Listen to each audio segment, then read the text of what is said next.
Good evening and welcome to the YMCA of Greater Seattle's community conversation titled American Like Us, Exploring Asian American Identity. I'm Becca, the Community Engagement Director at the Y Social Impact Center and the acting chair of our Asian American, Native Hawaiian, and Pacific Islander Employee Resource Group. That is a mouthful, try saying that 10 times fast. I use she, her pronouns and have the great pleasure to welcome you all here this evening. Whether you're joining locally or elsewhere in the country, we are all situated on sacred land. Today, I join you from the unceded territory of the Duwamish and Coast Salish people, which we call Seattle. We'd like to open the evening by honoring the ancestral keepers of this land and thank them for their immense contributions to our state and local history, culture, economy, and identity. This month also marks Missing and Murdered Indigenous Persons Month. I challenge us all to go beyond this land acknowledgement and join local movements to respond to the calls by our Indigenous communities. At the Y, we aim to create a space to learn with passion, to listen with intent, and to understand the depth and wisdom within our community. This community conversation celebrates the diversity and richness within Asian American identities and was created in partnership with the Y's Equity and Justice Center of Excellence and made possible in part by our learning partners.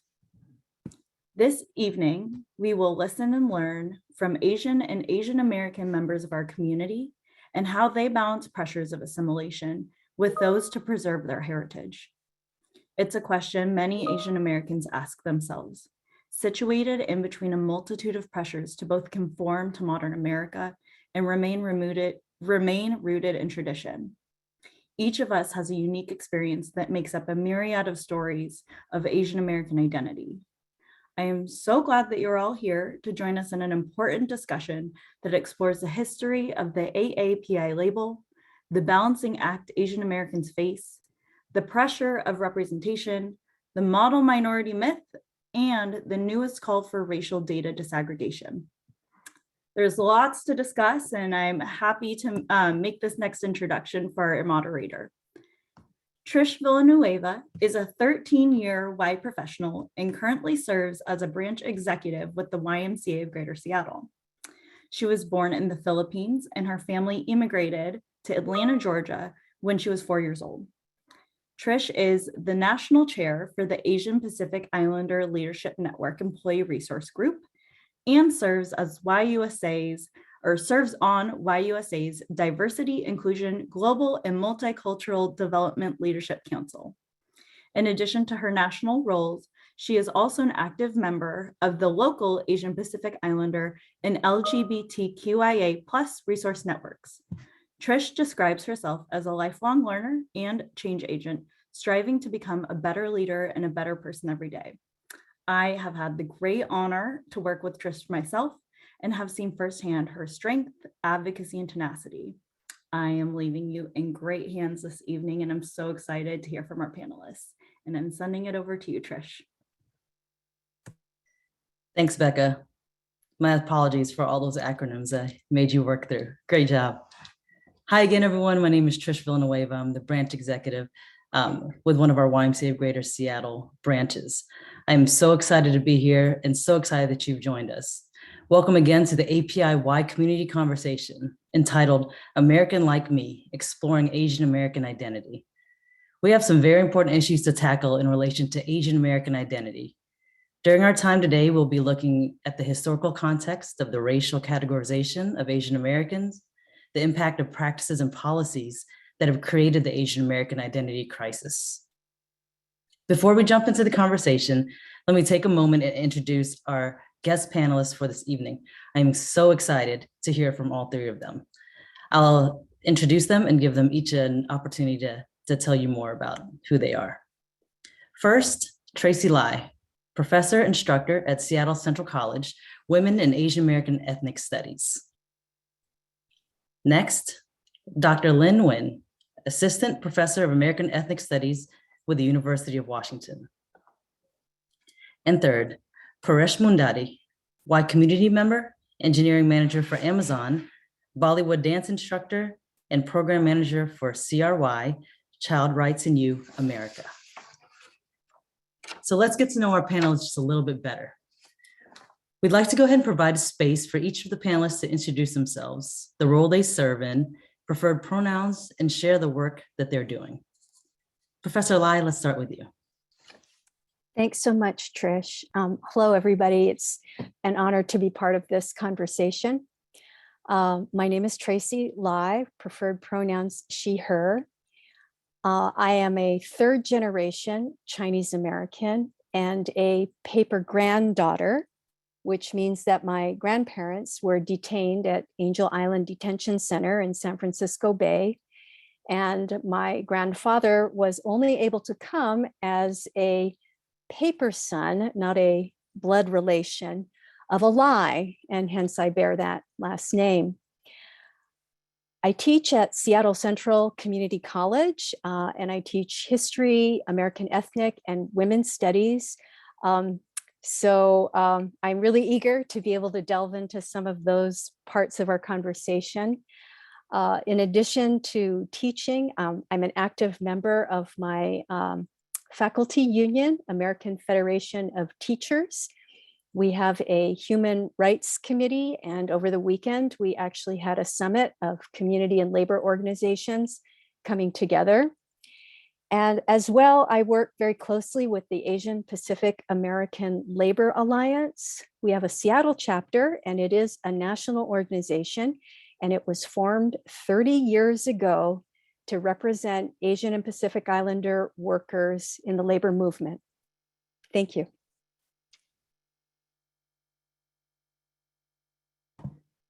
Thank you, Professor Lai. And Dr. Nguyen? Hi, Lin Nguyen, or Ling Wing, Assistant Professor of American Ethnic Studies, Adjunct Assistant Professor of Gender, Women's Sexuality Studies, and faculty in the Southeast Asia Center. Excited to be here to speak with you all today. Thank you so much. And Paresh? Hi, everyone. My name is Paresh Mundare, and I'm excited to be a part of this group right now, speaking to all you lovely people. You can call me he, him. And my story has been pretty interesting. I am right now typical in the IT industry. That's how my journey has been. I came here to do my master's in the US first generation from India. And after I landed a job here in an IT tech company in the West Coast and been working here for the last 15 years, I just became an American citizen a few weeks ago. So I'm a pretty fresh minted citizen. And so it's been a pretty interesting journey going through all the immigration challenges. And while working through the community, what I realized is important to give back. And so I've been volunteering with various nonprofits. Primarily focused on children's rights, and one of the major nonprofit I volunteer with is called Child Rights in You. So that's about me. Thank you so much, and Paresh, congratulations on your recent citizenship. Thank you. All right, well, those are our panelists. Incredible, as you can see, lots and lots that we can learn from them. So let's dive right in. Let's shift to some specific questions that'll enable us to understand both the urgency and opportunities inherent in seeing the issues through an intersectional and equity lens. We've got a set of questions. I've got a bunch that we can go through, or we can just spend time if there's one that really just sparks the interest of the panel. There will be opportunities for Q&A after the panel speaks. So please put your questions in the chat. So for this first question, I'd love it if all three of you could weigh in. What is the history of Asian American racial categorization in the United States? And how has the Asian American community been historically affected by institutionalized laws, practices, and policies? If I can just jump in, and I know my co-panelists will also develop this idea. It's almost easier to talk about how we have not been affected, because if we made a big list of all the different kinds of laws, we wouldn't even have time to read it, much less explain it. So I think I want to start by reminding us about how the US has been at war or in war in so many places throughout Asia and the Pacific. And the US military still hasn't really left when we think about the continuing bases, the continuing deployed soldiers. And all of these factors cannot help but shape how we are perceived, no matter how many generations we might be away from that. In a regular class, I'd probably start by talking about the Page Act or the Chinese Exclusion Act of the 19th century, 1882. And I just go on about all the other variations that specifically excluded Asian immigrants from coming to the United States. I would remind us that the overall denial of naturalization and yay, fresh, 1952, which I know sounds like a long time ago, but in our elders' memory, not. I can think of elders who were so angry that it took so long to qualify. They didn't even want to finish that process. And then there's all the laws to prevent interracial marriage, the anti-miscegenation laws, and the riots against the young men who weren't allowed to bring their brides. And there's alien land laws to prevent property ownership. I think I better stop there. Okay, so building from Professor Lai's history of the relationship between US imperialism and militarism and the circuits of Asian migration, right? So US interventionism abroad made possible the circuits which then bring the laborers to the United States who are desired for their labor, but nothing else, right? So that's a really important part of this history. And so Moon Ho Jung's newest book, Menace to Empire, traces this long history of anti-Asianness, which is tied to anti-radical movements. And I think Professor Lai can speak to the history of the consolidation of the term very well, but I want to just recommend two books. And so one is Daryl Maeda's Chains of Babylon, and then Yen Leospiritu's Asian American Panethnicity, which talk about how the category that we think of as Asian American or Asian American and Pacific Islander was consolidated in the social movements of the 1960s, 1970s, and 1980s as a way to advocate and to mobilize political power. So the term that we're now familiar with was a response to systematic inequality, and we can debate the effectiveness of consolidating that term, especially now, as we're disaggregating terms. But the early iterations came out of anti-war protesting against the Vietnam War, as well as the really pivotal kind of movement of mobilizing in the 1980s around the murder of Vincent Chin. Yeah, but I don't have the same expertise or historical background as some of the professors, but from my perspective, when I look at it, when I came into the country in general, my impression, I came in 2000s, early 2000s, and my impression was that, the general impression is the Americans, Asian Americans are very rich. They're taking away the jobs of Americans. That's been the impression, which is not even true. It's actually exactly opposite. It's even harder. You struggle to get the jobs. You work through the immigration system, which penalizes you for not being a part of the country, or you have to prove your worth extra hard. And what I also notice is generally Asian American, the racial categorization is so broad, and everybody's just bucketed into one bucket, which is, people come from Asia, so many countries, people come from different countries with different backgrounds, different contexts, different situations. Some comes as refugees, some come into study, just like myself, and just bucketing them, categorizing them as one is not the right thing. And then the current policies do not socialize this information very well within the American population. So, and the polarization, which has been going on for the last few years, especially, it's always been there, but it's now even more polarized politically climate. That makes it harder for spreading the truth. Information is picked and dissected and presented in a format which makes it even incorrect information to spread even more and more. So I urge everybody to, the books that they referred, sometimes it feels like, okay, why do I need to know about that history? But it all ties in things together, and it's great to have information like this to make the right judgment call on us being as humans. Thank you, Parsh. Thank you all for weighing in on that. Thank you for adding the long history of the anti-Asianness, and Paresh bringing us back to where we are now. And now let's take some time to talk about all the in-between.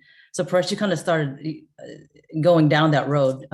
Would you like to take this one first on what do you say is the current day Asian American identity crisis?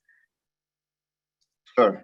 So I break it down in my mind in two ways. One is just about ourselves. So when I come in as an immigrant or any form to this country, to America, we're trying to fit in the American system. So it's just a fight with yourself. You're like, oh, how's my accent? Am I sounding well? If the other person can understand, things like that. And sometimes we end up being too hard on ourselves, where we realize, oh, my accent doesn't fit in. Should I try to change it? And you try to change it, and it sounds even funnier. It's not even making any sense. There's that mindset where how can I be American and fit in so hard, like so well with them, understand the pop culture, the movie references, things of 80s and 90s, which I probably didn't see it at that time. And I don't probably get the jokes. So that's the part that is a struggle within yourself, is what I call. That's the identity crisis. And in general, my suggestion for that is we have to find our own balance. Like, trying to give in too much, trying to fit in is not good for our own mental health, our own sanity reasons. So you've got to find that balance. It's a good balance to figure out. And sometimes we over-index and try to keep our roots and do the rituals, cultural parts of it. And sometimes we just completely forget them and try to be American by not following them. So figure out your balance. That's a fight. That's lesser harmful. The second one is the crisis where others around you are making impressions based on stereotypes, where they're saying, oh, this person doesn't speak this particular accent, so might have been very new to this country or does not have the knowledge. And sometimes language does not necessarily mean knowledge. And so that's the part which is the harder thing. And especially that gets really prominent during economic anxiety times. Like, some layoffs happening somewhere. Asians are the first ones to target, as it is a part of islands that, oh, you're taking away the jobs, which is not even true. Like, in the IT world, I knew that there are 5 million jobs to be filled, which we're not able to find Americans. And that's why immigrants are brought out from other countries. But that information is just not available.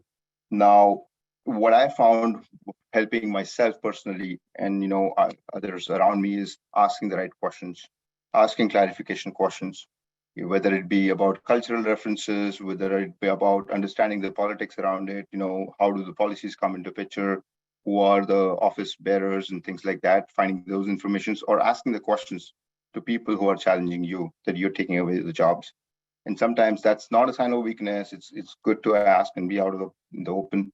And I believe that if this really, really impacts your mental health, where you are able to, you feel so much pressure and not able to take it, it's good. It's my recommendation is to ask for help.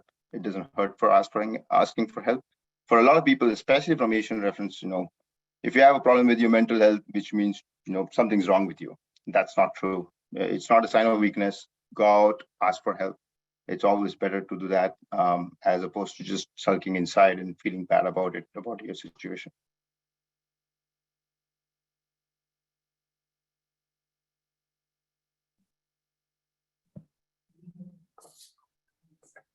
Thank you. Professor Lai, Dr. Nguyen, would you like to add? Can you restate the question? Yeah, the question is, what is the current day Asian American identity crisis? So some examples would be xenophobia, othering, not really American, cultural heritage, and its intersection with mental health. So what would you say is the current crisis? Yeah. Name yeah. one. No, so I think that there's a ton of things, and it's interesting to talk about the crisis as current, right? Because I think it's if we think of the United States as a white supremacist country that has historically been anti-Asian, and there have been these waves, we're experiencing an upsurge, and this is why I think there's attention to it, right? I think there are lots of studies that show that racism impacts your mental health, period. And so we have this moment where folks are finally acknowledging that Asians are experiencing racism. because there have been so many ways that they've been integrated in society economically. And so we've ignored other aspects of people's life and health, right? So in this moment, we have these attacks, like physical attacks on our community, as well as the, emotional distress, psychological distress of being tied to both the pandemic and everything that it signals, right? It's a challenge to everything we accept as normal in our lives. And so I think that, mental health is a huge thing, but it's not, I don't know if it's new. I think it's very exacerbated in this particular moment. And it is really people, and Paresh was saying that there's a lack of information, but in the world that I circulate in, it's not about a lack of information. It's about it's like an unwillingness to actually engage in the conversation, right? I think that there's some of the stories are so powerful that you can't break through them to even begin the conversation, right?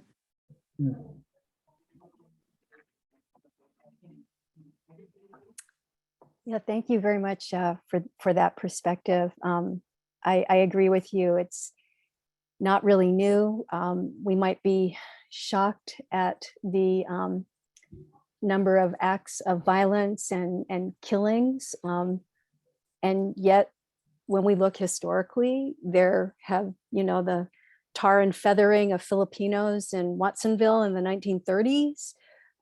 We have the Snake River Massacre of all those Chinese miners who were camped together. So yeah, the violence it's been part of that whole thread. I think a complex aspect of Asian American identity has already been talked about with, the kind of this, a kind of an umbrella term that was used for purposes of political organizing and to build a coalition to act together, whether it was to win third world college and Asian American studies or to accomplish other kinds of things. And yet, when we also think about how there are quite a few generations of Asians who have now immigrated and stayed and intermarried among other Asians, we actually do have Asian Americans in that sense. So of course I have to bring my own example to it. I'm married to a Japanese American, which, oh my, makes my children, let's see, shall we say Chinese Japanese American or shall we say Japanese Chinese American? In any case, what they've grown up with is very much an Asian American rooted experience and identity and cuisine.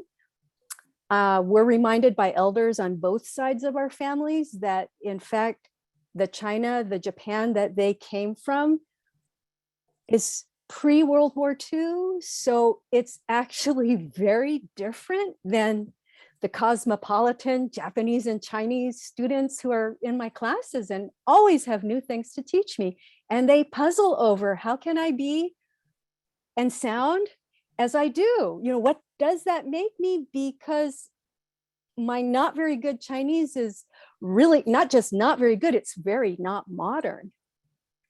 So Asian American identity is also complex, I think, because of the exclusion laws and the multiple generations who have come literally at different times and recombined and reinvented and claim other parts of their experience here. I love that. I love that, claiming parts of the experience. That takes me right into this next question, really about resilience. And Dr. Lai, you just talked about, your many students and the different perspectives they bring into your classrooms. So can you share how themes of resilience have shown up in your life and how you've experienced Asian American communities combat these racist stereotypes and fight for liberation for all? Yeah, I think for me, there's so much resilience in seeing how people have taken care of each other and how they have also organized to meet needs that just weren't being met during pandemic. And one of the examples that comes to mind for one of the organizations that I've worked with is the Seattle chapter of the Asian Pacific American Labor Alliance.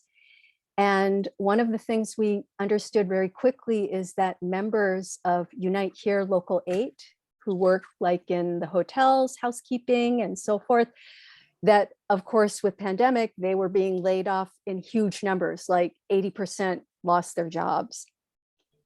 But filing for unemployment without any kind of language access and support is, well, it's challenging even if you do have language skills and you understand the forms and all that.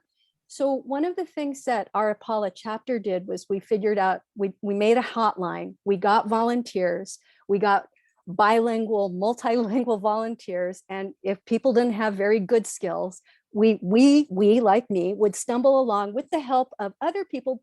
Main thing is we really helped people file and got over almost 500,000 in back pay when you think of all the different people who should have been getting their, some kind of wages. So things like that make me feel much stronger. And I think about how in other times of great need, communities have come together.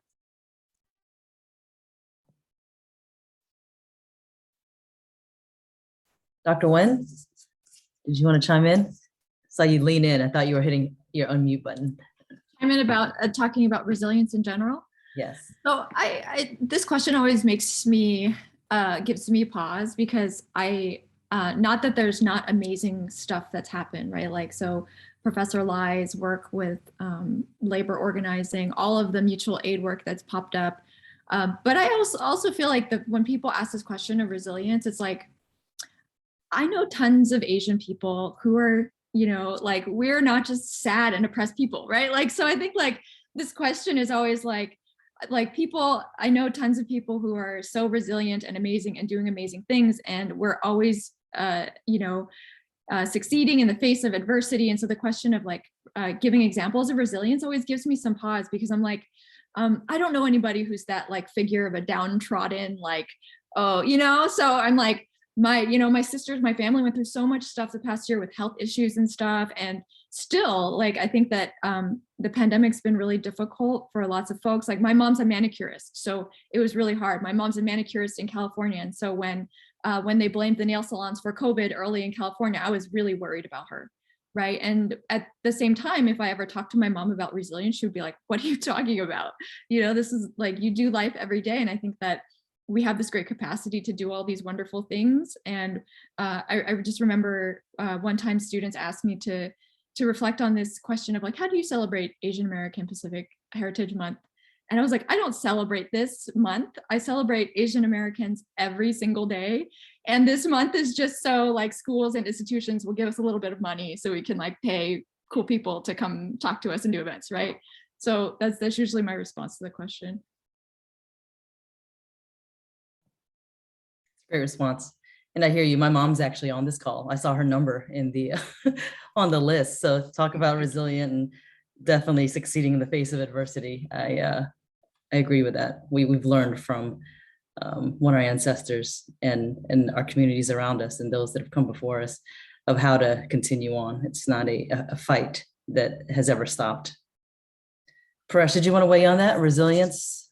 Yeah, I mean, I'll continue the same way, but it's just the way, at least I am first generation, so the way I was raised back in India, this is just normal. This is, we're always happy go.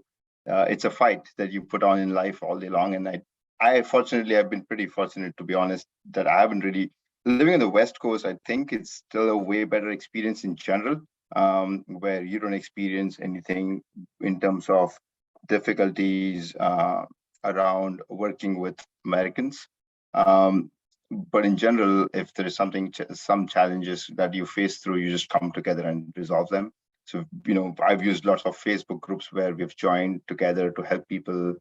Something similar she mentioned about filling out forms. I remember helping on Facebook groups to find people vaccines during the COVID time. And so we just, use technology to do whatever we could to do that. So I think it's just a part of our genetic coding. And so it just feels like we are always ready to get back up right away. It's just a part of our normal day. I love that. Well, thank you all. I wanted to switch gears a little bit. You've all kind of shared about this, but I wanted just to hear a little bit more and dive deeper about kind of local and national movements that are working to recreate and redefine the Asian American experience, specifically from a community-centered voice. You all have already mentioned a couple of groups that you're involved with. Can you share a little bit more about that?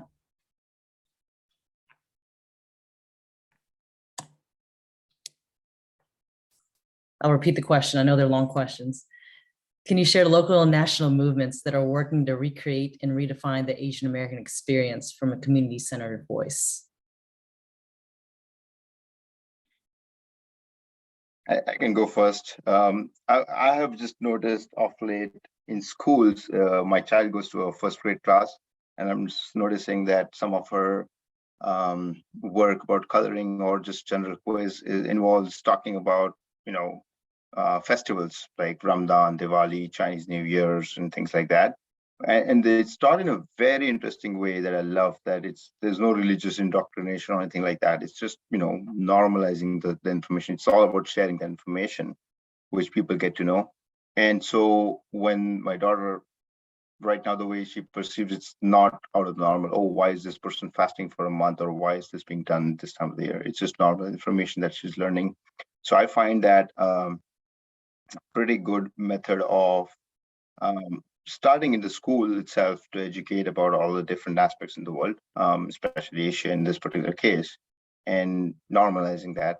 So that's one example. I do see in corporates as well. At least I've seen it, Microsoft, Facebook, all these IT companies where there are a lot of separate groups that are being combined, and there's a lot of talks about it where senior leaderships are engaged and they actually share information across the entire organizations there, where they'll specifically make sure in their all-hand meetings and things like that, they'll bring it up and they will share information about it.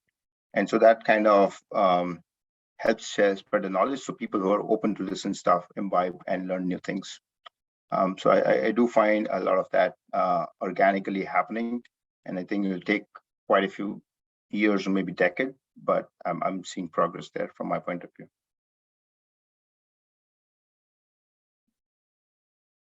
Yeah, I mean, I can just name some, I want to hear more about Tracy's work, but so I'm going to put you on the spot in just a second. But I think that one of the neat things, so, obviously there have been all these great mutual aid groups forming. I think that there have been really issues-based groups forming that are like, folks are so organized, right? Like against deportation in general, against Southeast Asian deportation, against incarceration, against detention. There's so many amazing local groups that just kind of feel like they've come out of thin air, and then they do this amazing work. Seattle has like something in the water where people are able to get all this great stuff done. And then that even goes to like, I think like we focus on social justice issues because it matters, because it affects our lives. But I think that there's also been this really big push for people to get together to have fun too. So there's been a lot of like POC or Asian specific or Black specific or, recreational groups. So like people who want to ride bikes together, people who want to recreate outside together. And I think that that's another really important part of this, because it's not just about the constant fight, which is a part of the struggle, but it's about creating these spaces to celebrate things and have fun and enjoy life with each other as well.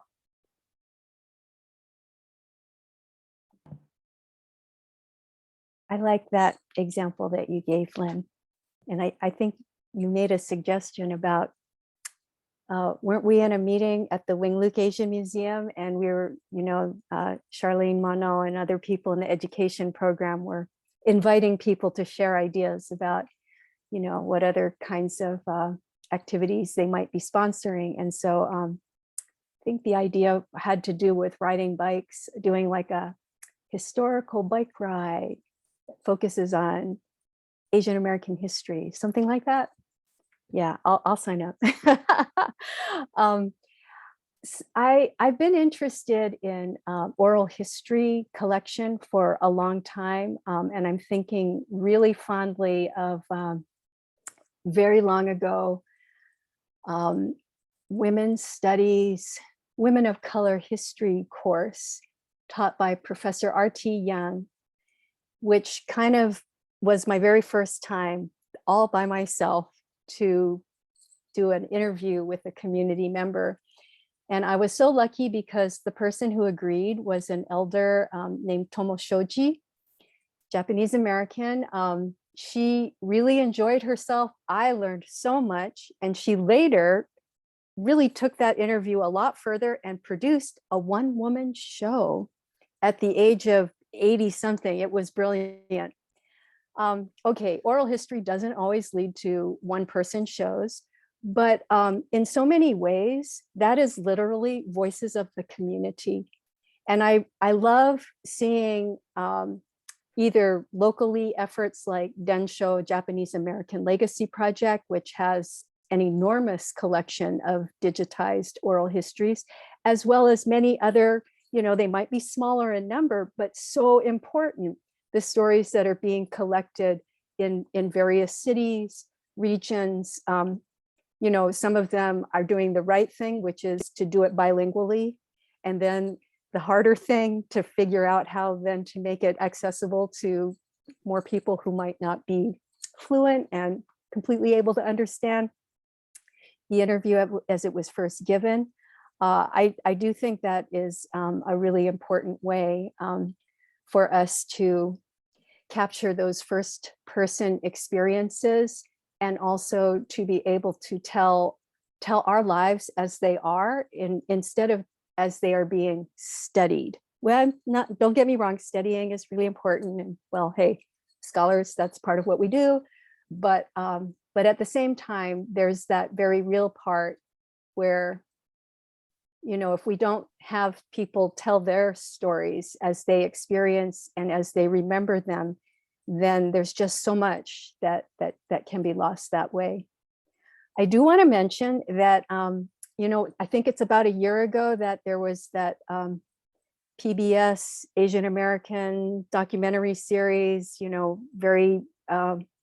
very well developed. And so there's a whole curriculum effort that has arisen around that because, the documentary is, there's a lot you can learn just by watching it or just by showing it. And then of course there's more.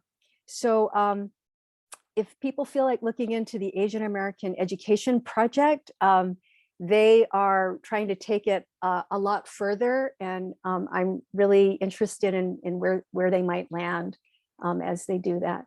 So you can look for them. I have their bookmark, but I don't think it's going to show up very well. I'll look on the bookmark, see if there's a QR code I can cleverly put in the chat. Ooh, there is. This might take me a little bit to work out. We'll get it in the chat box for you. I already have it popping up here. Looks like the Asian American Education Project. Yep, we'll get it in the chat for you. That sounds great. Well, I heard I want to do a bike ride. I feel like now there's a lot of documentaries I need to catch up on. Professor Lai, while we're still on this topic, did you want to share with us more about your book? We're also going to put that into the link here a bit later. Yeah, so along the lines of what did I do during pandemic, Kent Wong, who is the founding president of APALA and also the current director, well, he's been the director for a long time, UCLA Labor Center, he decided he would organize a team of us to write a book collaboratively that would help tell APALA's story, 30 years ago, first forming, and what difference, if any, have we made? And so it was quite an experience, since most of it was, I think I got my first interview in the fall of 2019, and that was in person. And then everything else after that, of course, was by Zoom. I'm glad I discovered the Zoom transcription feature, even though it's not a very full, anyway, not to complain. But putting that book together was pretty, well, it was a wonderful process, a really great model for how you can collaborate online all the time. But also to just shape that story and make choices about how to mark some of the some of the main campaigns that Apala undertook, because one of the reasons that Apala came about, I mean, there's many, but a big one was that the racism of the labor movement had historically kept Asians kind of at the margins or on the other side of that closed door. And so getting the American Federation of Labor, Congress of Industrial Organizations, AFL-CIO, to put some seed money into starting this labor group for the purposes of training more API organizers was a really big deal. And convincing other union members of the AFL-CIO that they should separately also put in money was another really big deal. So Kent always likes to joke that before Apala, you could fit all the API organizers in a phone booth because there was just very, very few. But along the way, we've been able to, we hold organizing institutes that really focus on API communities, API culture and history. And so over the years, it's just been really impressive to see the numbers of Asian and Pacific Islander organizers and where they, which unions they have gone to. Some of them have even moved up the labor hierarchy and, become officers at that national or international level. And hopefully through all of that, being able to advocate for API workers and of course their communities, because for us, some labor organizations might see themselves as very industry or work specific, but I think for Asian and Pacific Islanders, the links to our communities are just so close. You really can't separate, our work from our families and our communities. So yeah, in the book, it goes into a lot more, and you'll recognize maybe a few local names, like Bob Hasagawa, who was once Secretary Treasurer of Teamsters 174 and headed a whole movement called Teamsters for a Democratic Union. And oh boy, that other side of the Teamsters, they did come after him, but what a great run when he was in office. And he has taken all of his skills into other arenas. So now he is a servant of the public in the state Senate, Washington State Senate. Rich Gertiza, who recently retired as the regional director of the Inland Boatmen's Union, which you might not quite recognize that name. It's under the sister larger organization, ILWU. And if I say cannery workers, that might bring it home more, even though canneries are not as big an industry as they once were for Filipino workers in particular, but other Asian workers as well. So that's just a little bit of the stories. Yeah. Thank you. Thank you for sharing that. I was reading about it before this panel and I'm so interested, and thank you so much for going that deep into it. Wonderful. All right, Dr. Wen, there was a question in the chat that I received asking about labor organizing and AANHPI. And it was specific to you. What was the question specifically? Oh, Indira, can you come off mute? I'm losing it in my chat here.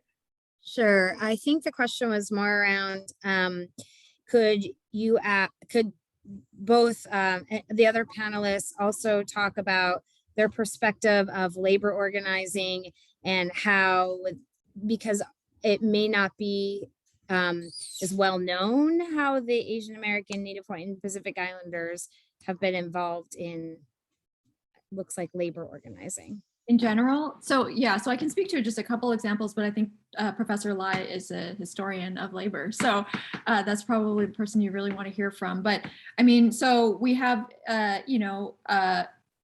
in terms of labor histories, we think of like Cesar Chavez and like the UFW, but we also, I think a huge part of that history that's missing is a huge part of the strikers were also like Filipino workers.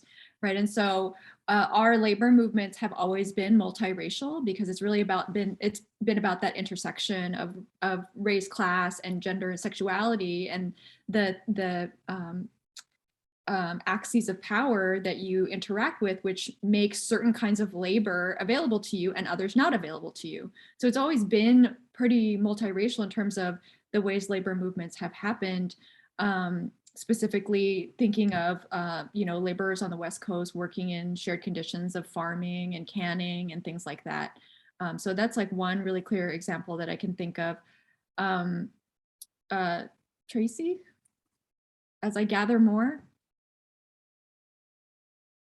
I am so not able to type and talk at the same time, but I want to thank Tessie in the audience who called attention to a program called Our Stories Are Your Stories and Wing Luke Asian Museum's Oral History Archive. So there's like a whole toolkit.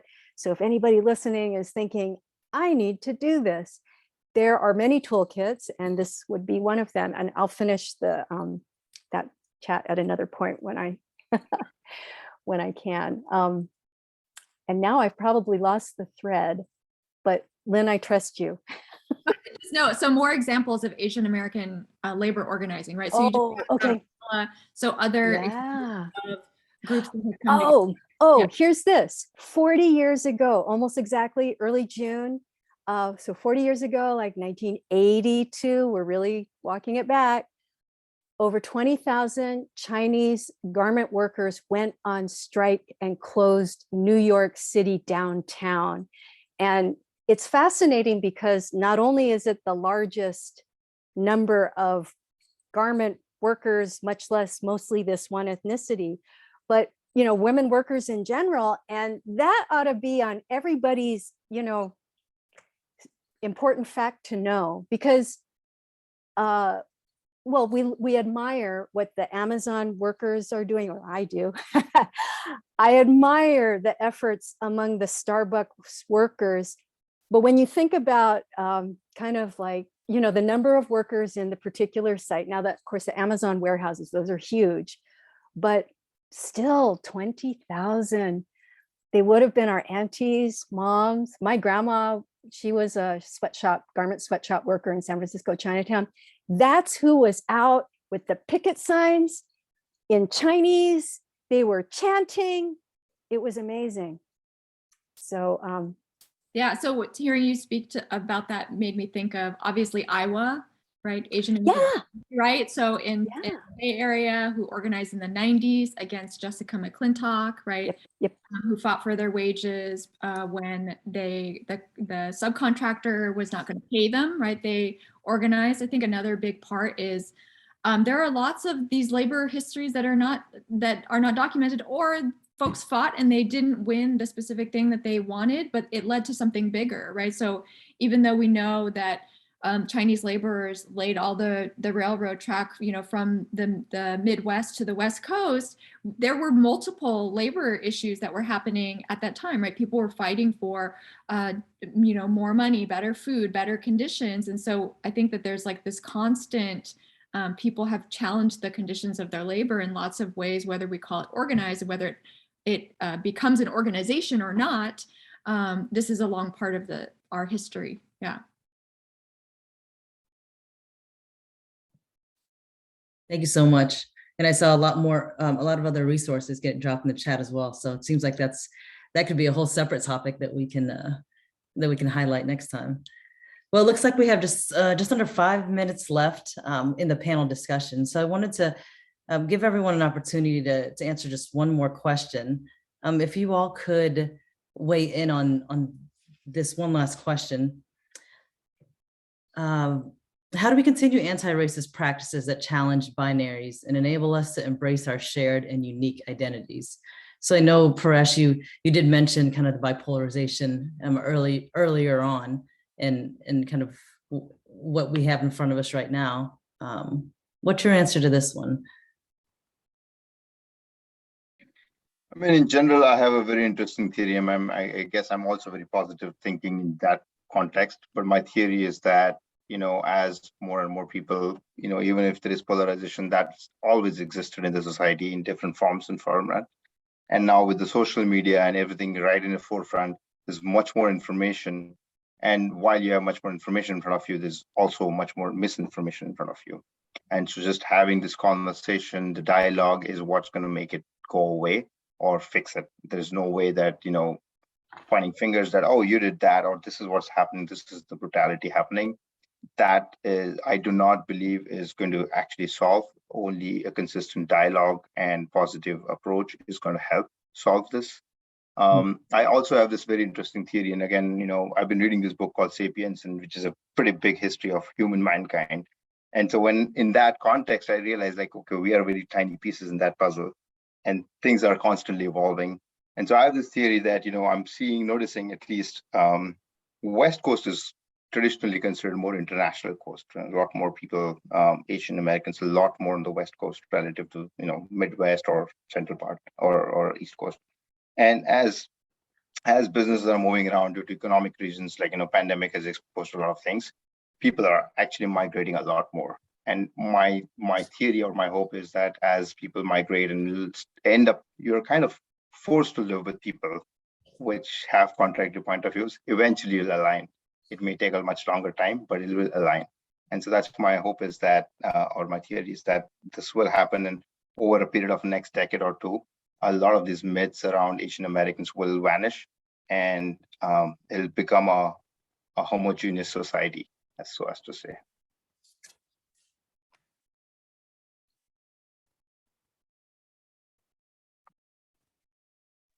I hope what Paresh put forward happens, but I'm a more skeptical person. So, I think like all the folks here who are interested in this conversation, this is, there's 90 something people in this room, and I think that's amazing. I'm a huge advocate, obviously, of like ethnic studies, gender, women's sexuality studies, and I think that putting the resources into the communities to do the work that they want to do to take care of themselves is critical. I think that, getting together, having these conversations, sharing our reading lists with one another, sharing our conversations with one another is huge, huge, huge in moving this thing forward, because and I think like anti-racist work isn't just about dismantling white supremacy, it's about building this beautiful thing that we want to have in the future. And we need to do that. We can't do that in silos. We can't do that as individuals. We need to be doing this together. That doesn't mean that it's easy work, but it means that it's work that we get to do in community with one another. And I think that building the relationships is the most important part of that. So I think it's, the education part is key, but trying to teach somebody something who has no relationship to you and feels no obligation to you whatsoever isn't going to get you very far, right? So we have to work to build relationships with one another and support each other in doing this work. And I hope that nobody in this, in the participants feels like they're alone in doing that, because there's tons of us out here. You shouldn't do this alone. We have all the reading lists. We're already teaching the classes. We're happy to share this stuff with you. We don't want you to start at zero because, we went to school for many, many years so that you don't have to do that. Well, I place a lot of hope in Paresh's daughter and my own adult children. I am grateful that I see progress in what their experiences have been. They didn't have to fight to have ethnic studies class. They could choose and take one. I think that just two observations to add to the others. I think that an important part of doing anti-racist work in Asian and Pacific Islander American communities is honestly addressing anti-Blackness specifically, because it's really complicated. And I just wanted to introduce that that idea. And there is some really interesting conversations that are going on that I've either been invited to or been part of, and I think it's a very important aspect of getting a bigger picture, and seeing where oneself fits in all of that. And then while this may not seem to fit my own union, American Federation of Teachers, We have been talking about how to become an anti-racist union, given the racist history of unions. And so one of the projects that my state federation, AFT Washington, undertook was to archive, to bring together examples of anti-racist collective bargaining language. Because to the extent that we cannot find it, that means that the next bargaining team needs to be able to have examples to look at where can this language be adopted and negotiated over. And I think there's still a lot of places where that language can happen. For my own, Seattle colleges, local, we have a memorandum that focused specifically on recruitment, retention, and hiring practices, and how like all the elements of that process, and language around diversity, and what is that supposed to mean within a college institution. So I do think that anti-racism can take that face. So if you're not in a union workplace, there's still policies, there's still other ways that this can be addressed. And I think those are important conversations to have as well. Thank you, Professor Lai. You got a lot of snaps and hand claps there from our audience.